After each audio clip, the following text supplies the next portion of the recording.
ಎಲ್ಲರಿಗೂ ನಮಸ್ತೆ. Welcome back to YL tutorial. ಇವತ್ತಿನ ಈ ವಿಡಿಯೋದಲ್ಲಿ ಸೆಕೆಂಡ್ ಸೆಮ್ BCA ಕನ್ನಡ ಸಬ್ಜೆಕ್ಟ್ನಲ್ಲಿ ಟಾಲ್ಸ್ಟಾಯ್ ಅವರ ದುಷ್ಟತನ ಆಕರ್ಷಕ ಆದರೆ ದೇವರು ಬಲಶಾಲಿ ಪಾಠವನ್ನು ಸರಳವಾಗಿ ತಿಳಿಸಿಕೊಡ್ತೇನೆ.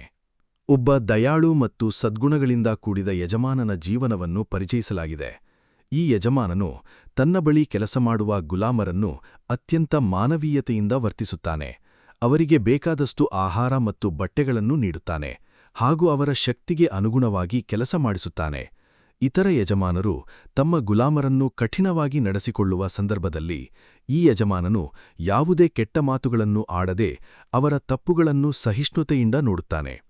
ಅವನ ಗುಲಾಮರು ಅವನ ಬಗ್ಗೆ ಅಪಾರ ಗೌರವ ಮತ್ತು ಕೃತಜ್ಞತೆಯನ್ನು ಹೊಂದಿದ್ದಾರೆ. ಅವರು ತಮ್ಮ ಯಜಮಾನನನ್ನು ಇತರರೊಂದಿಗೆ ಹೋಲಿಸಿ ಅವನ ದಯೆ, ಉದಾರತೆ ಮತ್ತು ಒಳ್ಳೆಯತನವನ್ನು ಮೆಚ್ಚಿಕೊಳ್ಳುತ್ತಾರೆ. ಅವರಿಗೆ ಇಂತಹ ಒಳ್ಳೆಯ ಯಜಮಾನ ಸಿಕ್ಕಿರುವುದೇ ದೊಡ್ಡ ಭಾಗ್ಯವೆಂದು ಭಾವಿಸಿ ತಮ್ಮ ಜೀವನದಲ್ಲಿ ಇನ್ನಾವುದಕ್ಕೂ ಆಸೆಪಡದೆ ಸಂತೋಷದಿಂದ ಬದುಕುತ್ತಿದ್ದಾರೆ. ಒಟ್ಟಿನಲ್ಲಿ ಈ ಭಾಗವು ಒಳ್ಳೆಯತನ, ದಯೆ ಮತ್ತು ಮಾನವೀಯತೆ ಎಷ್ಟು ಮಹತ್ವದ್ದಾಗಿವೆ ಎಂಬುದನ್ನು ಸ್ಪಷ್ಟವಾಗಿ ತೋರಿಸುತ್ತದೆ. ಪಿಶಾಚಿಯ ಕುತಂತ್ರ ಭಾಗದಲ್ಲಿ ಗುಲಾಮರು ತಮ್ಮ ಯಜಮಾನನ ಒಳ್ಳೆಯತನವನ್ನು ಸದಾ ಹೊಗಳುತ್ತಿರುವುದನ್ನು ಕಂಡ ಪಿಶಾಚಿಗೆ ಅಸಹನೆ ಉಂಟಾಗುತ್ತದೆ. ಅವರ ನಡುವಿನ ಈ ಸೌಹಾರ್ದ ಮತ್ತು ಸಂತೋಷವನ್ನು ಕೆಡಿಸಲು ಅದು ಕುತಂತ್ರ ರೂಪಿಸುತ್ತದೆ.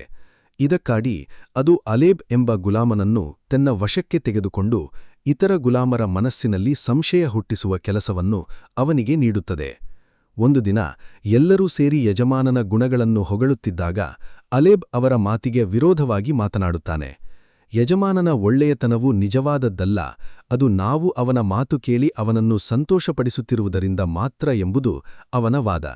ನಾವು ಅವನ ಇಷ್ಟಕ್ಕೆ ವಿರುದ್ಧವಾಗಿ ನಡೆದುಕೊಂಡರೆ ಅವನು ಇತರ ಕೆಟ್ಟ ಯಜಮಾನರಂತೆ ವರ್ತಿಸುತ್ತಾನೆ ಎಂದು ಹೇಳಿ ಗುಲಾಮರ ಮನಸ್ಸಿನಲ್ಲಿ ಸಂಶಯ ಮತ್ತು ಅಸ್ಥಿರತೆಯನ್ನು ಉಂಟುಮಾಡಲು ಯತ್ನಿಸುತ್ತಾನೆ. ಒಟ್ಟಿನಲ್ಲಿ ಈ ಭಾಗವು ಪಿಶಾಚಿಯ ಕುತಂತ್ರದ ಮೂಲಕ ಒಳ್ಳೆಯ ಸಂಬಂಧಗಳನ್ನು ಹೇಗೆ ಸಂಶಯದ ಮೂಲಕ ಹಾಳು ಮಾಡಬಹುದು ಎಂಬುದನ್ನು ತೋರಿಸುತ್ತದೆ. ಪಂಥ ಭಾಗದಲ್ಲಿ ಅಲೇಬ್ ಹೇಳಿದ ಮಾತುಗಳನ್ನು ಇತರ ಗುಲಾಮರು ತಿರಸ್ಕರಿಸುತ್ತಾರೆ ಮತ್ತು ಅವನೊಂದಿಗೆ ಒಂದು ಪಂಥ ಅಥವಾ ಒಪ್ಪಂದ ಕಟ್ಟುತ್ತಾರೆ.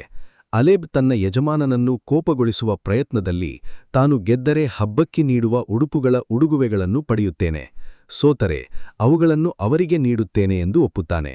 ಜೊತೆಗೆ ಯಜಮಾನನು ಅಲೇಬ್ನನ್ನು ಶಿಕ್ಷಿಸಿ ಜೈಲಿಗೆ ಹಾಕಿದರೆ ಉಳಿದ ಗುಲಾಮರು ಅವನ ಪರವಾಗಿ ನಿಂತು ಅವನನ್ನು ಬಿಡುಗಡೆ ಮಾಡಿಸುವುದಾಗಿಯೂ ಸಹ ಒಪ್ಪುಕೊಳ್ಳುತ್ತಾರೆ.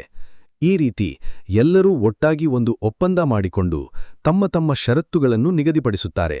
ಕೊನೆಯಲ್ಲಿ ಅಲೇಬ್ ಮರುದಿನ ತನ್ನ ಯಜಮಾನನನ್ನು ಕೋಪಗೊಳಿಸುವುದಾಗಿ ಹೇಳುತ್ತಾನೆ. ಒಟ್ಟಿನಲ್ಲಿ ಈ ಭಾಗವು ಸಂಶಯದಿಂದ ಆರಂಭವಾದ ವಿಚಾರವು ಪಂಥ ಮತ್ತು ಒಪ್ಪಂದದ ಹಂತಕ್ಕೆ ಹೇಗೆ ತಿರುಗುತ್ತದೆ ಎಂಬುದನ್ನು ತೋರಿಸುತ್ತದೆ. ಕುರುಬ ಅಲೇಬ್ ಒಬ್ಬ ಕುರಿಗಾಹಿಯಾಗಿದ್ದು ಅವನ ಬಳಿ ಅತ್ಯಂತ ಬೆಲೆಬಾಳುವ ಶುದ್ಧ ತಳಿಯ ಕುರಿಗಳಿದ್ದವು. ಅವುಗಳನ್ನು ಯಜಮಾನನು ಬಹಳ ಪ್ರೀತಿಯಿಂದ ನೋಡುತ್ತಿದ್ದನು. ಒಂದು ದಿನ ಯಜಮಾನನು ತನ್ನ ಅತಿಥಿಗಳನ್ನು ಕರೆದುಕೊಂಡು ಬಂದು ಆ ಕುರಿಗಳನ್ನು ತೋರಿಸಲು ರೊಪ್ಪದ ಬಳಿ ಬರುತ್ತಾನೆ. ಈ ಸಂದರ್ಭದಲ್ಲೇ ಅಲೇಬ್ ತನ್ನ ಸಹಚರರಿಗೆ ಕಣ್ಣುಮಿಟ್ಟಿಸುವ ಮೂಲಕ ತನ್ನ ಯೋಜನೆಯನ್ನು ಜಾರಿಗೆ ತರುವ ಸೂಚನೆ ನೀಡುತ್ತಾನೆ. ಎಲ್ಲ ಗುಲಾಮರು ಮತ್ತು ಪಿಶಾಚಿಯು ದೂರದಿಂದ ಅವನ ನಡೆಯನ್ನು ಗಮನಿಸುತ್ತಿರುತ್ತಾರೆ. ಯಜಮಾನನು ತನ್ನ ಅತಿಥಿಗಳಿಗೆ ಕುರಿಗಳನ್ನು ತೋರಿಸಿ ಅವುಗಳಲ್ಲಿ ಅತ್ಯಂತ ಬೆಲೆಬಾಳುವ ತಿರುಗಿದ ಕೊಂಬುಗಳಿರುವ ಒಂದು ವಿಶೇಷ ಟಗರನ್ನು ತನ್ನ ಕಣ್ಣಿನ ಮಣಿಯಂತೆ ಪರಿಗಣಿಸುತ್ತಿರುವುದಾಗಿ ಹೇಳುತ್ತಾನೆ. ಒಟ್ಟಿನಲ್ಲಿ ಈ ಭಾಗವು ಅಲೇಬ್ ಯಜಮಾನನಿಗೆ ಕೋಪ ತರಿಸಲು ಮಾಡಿದ ಕುತಂತ್ರದ ಆರಂಭಿಕ ಹಂತವನ್ನು ಹಾಗೂ ಪರಿಸ್ಥಿತಿಯ ತೀವ್ರತೆಯನ್ನು ಚಿತ್ರಿಸುತ್ತದೆ. ಘಟನೆ ಭಾಗದಲ್ಲಿ ಅಲೇಬ್ ತನ್ನ ಕುತಂತ್ರವನ್ನು ಕಾರ್ಯರೂಪಕ್ಕೆ ತರುತ್ತಾನೆ. ಕುರಿಗಳ ರೊಪ್ಪದಲ್ಲಿ ಅವನು ಅವುಗಳನ್ನು ಅತ್ತಿಂದ ಇತ್ತ ಓಡಾಡುವಂತೆ ಮಾಡಿ ಅವು ಒಂದೇ ಕಡೆ ನಿಲ್ಲದಂತೆ ಗೊಂದಲ ಸೃಷ್ಟಿ ಮಾಡುತ್ತಾನೆ. ಇದರಿಂದ ಅತಿಥಿಗಳಿಗೆ ಯಾವುದು ಅತ್ಯಂತ ಬೆಲೆಬಾಳುವ ಟಗರು ಎಂಬುದನ್ನು ಗುರುತಿಸಲು ಸಾಧ್ಯವಾಗುವುದಿಲ್ಲ. ಕುರಿಗಳ ನಡುವೆ ಗೊಂದಲ ಉಂಟಾದಾಗ ಅಲೇಬ್ ಮತ್ತಷ್ಟು ಚತುರತೆಯಿಂದ ಅವುಗಳನ್ನು ಚದುರಿಸುತ್ತಾನೆ. ಇದು ಯಜಮಾನನಿಗೆ ಸ್ವಲ್ಪ ಬೇಸರ ಉಂಟುಮಾಡುತ್ತದೆ. ಈ ಸಂದರ್ಭದಲ್ಲಿ ಯಜಮಾನನು ಅಲೇಬ್ಗೆ ತನ್ನ ಅತ್ಯುತ್ತಮ ತಿರುಚಿಕೊಂಡ ಕೊಂಬುಳ್ಳ ಟಗರನ್ನು ಹಿಡಿದು ನಿಲ್ಲಲು ಹೇಳುತ್ತಾನೆ. ಅಲೇಬ್ ತಕ್ಷಣವೇ ಸಿಂಹದಂತೆ ಕುರಿಗಳ ನಡುವೆ ನುಗ್ಗಿ ಆ ಟಗರನ್ನು ಹಿಡಿದುಕೊಳ್ಳುತ್ತಾನೆ. ಆದರೆ ಅವನು ಅದನ್ನು ಕೇವಲ ಹಿಡಿದು ನಿಲ್ಲಿಸುವುದರ ಬದಲು ಕ್ರೂರವಾಗಿ ಅದರ ಕಾಲುಗಳನ್ನು ಮುರಿದು ಗಾಯಗೊಳಿಸುತ್ತಾನೆ. ಇದನ್ನು ನೋಡಿದ ಅತಿಥಿಗಳು ಮತ್ತು ಗುಲಾಮರು ಎಲ್ಲರೂ ದುಃಖಿತರಾಗುತ್ತಾರೆ. ಇನ್ನೊಂದೆಡೆ ಮರದ ಮೇಲೆ ಕುಳಿತಿದ್ದ ಪಿಶಾಚಿ ಅಲೇಬ್ ತನ್ನ ಕೆಲಸವನ್ನು ಅತ್ಯಂತ ಚತುರತೆಯಿಂದ ಸಾಧಿಸಿರುವುದನ್ನು ನೋಡಿ ಸಂತೋಷಪಡುತ್ತದೆ. ಒಟ್ಟಿನಲ್ಲಿ ಈ ಭಾಗವು ಅಲೇಬ್ ಯಜಮಾನನಿಗೆ ಕೋಪ ತರಿಸಲು ಮಾಡಿದ ಕ್ರೂರ ಮತ್ತು ಕುತಂತ್ರದ ಕಾರ್ಯವನ್ನು ಹಾಗೂ ಅದರ ಪರಿಣಾಮವನ್ನು ಚಿತ್ರಿಸುತ್ತದೆ. ಯಜಮಾನನ ಪ್ರತಿಕ್ರಿಯೆ ಭಾಗದಲ್ಲಿ ಅಲೇಬ್ ಮಾಡಿದ ಕೃತ್ಯವನ್ನು ನೋಡಿ ಯಜಮಾನನ ಮುಖ ಮೊದಲು ಕೋಪದಿಂದ ಕಪ್ಪಾಗಿ ಆತ ತುಂಬಾ ಮೌನವಾಗಿರುತ್ತಾನೆ. ಎಲ್ಲರೂ ಮುಂದೆ ಏನು ನಡೆಯಬಹುದು ಎಂದು ಆತಂಕದಿಂದ ಕಾಯುತ್ತಾರೆ. ಆದರೆ ಸ್ವಲ್ಪ ಸಮಯದ ನಂತರ ಯಜಮಾನನು ತನ್ನನ್ನು ನಿಯಂತ್ರಿಸಿಕೊಂಡು ಶಾಂತವಾಗಿ ಆಕಾಶದ ಕಡೆ ನೋಡಿ ತನ್ನ ಮನಸ್ಸಿನ ಭಾರವನ್ನು ಬಿಡುಗಡೆ ಮಾಡಿಕೊಂಡಂತೆ ಕಾಣುತ್ತಾನೆ. ನಂತರ ಅವನ ಮುಖದಲ್ಲಿ ಶಾಂತಿ ಮತ್ತು ಪ್ರಸನ್ನತೆ ಮೂಡುತ್ತದೆ.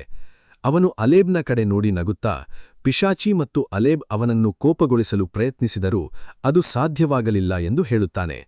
ಅವನು ಕೋಪಗೊಳ್ಳುವುದರ ಬದಲು ಅಲೇಬ್ನನ್ನು ಬಿಡುಗಡೆ ಮಾಡುವ ನಿರ್ಧಾರ ಮಾಡುತ್ತಾನೆ.